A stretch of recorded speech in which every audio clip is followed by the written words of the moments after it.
আসসালামু আলাইকুম দর্শকগণ, সবাই কেমন আছেন? আশা করি ভালো আছেন। তো বাংলাদেশ কাল খুব দুর্ভাগ্যজনকভাবে ভারতের সাথে ম্যাচটি হেরে গেল। কিন্তু এখনও বাংলাদেশের সামনে খুব একটি সহজ সমীকরণ রয়েছে ফাইনালে ওঠার জন্য। বাংলাদেশ যদি পাকিস্তানকে সহজেই হারিয়ে দিতে পারে তাহলে বাংলাদেশ খুব সহজেই এশিয়া কাপের ফাইনালে উঠতে পারবে। তো বাংলাদেশকে ফাইনাল ওঠার জন্য আমার মনে হয় একাদশে কিছু পরিবর্তন নিয়ে নামা উচিত, তাহলে উঠতে আরও সহজ হবে।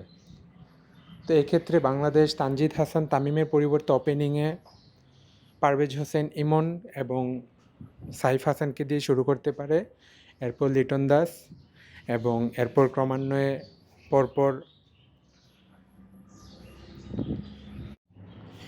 এরপর তাওহিদ হৃদয়, এরপর শেখ মেহেদি হাসান এবং এরপর শামীম হোসেন পাটোয়ারি, এবং আমার মনে হয় এরপর জাকির আলী অনিকের পরিবর্তে আজকে সোহানকে খেলানো উচিত হবে।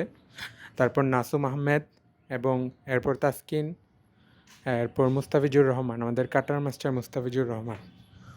তো আমার মনে হয় এই স্কোয়াডটি নিয়ে নামলে বাংলাদেশের পক্ষে জয়টা খুব সহজ হবে, কারণ তারা সকলেই প্রায় অভিজ্ঞ প্লেয়ার এবং তাদের এই ক্রিকেট সম্বন্ধে যথেষ্ট অভিজ্ঞতা আছে।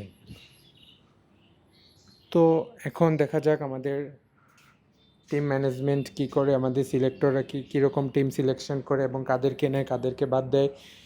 আশা করি তারা বাংলাদেশের ভালোর জন্য সবচেয়ে ভালো টিমটাই সিলেক্ট করবে এবং বাংলাদেশ আমাদেরকে আশাহত করবে না, ইনশাআল্লাহ।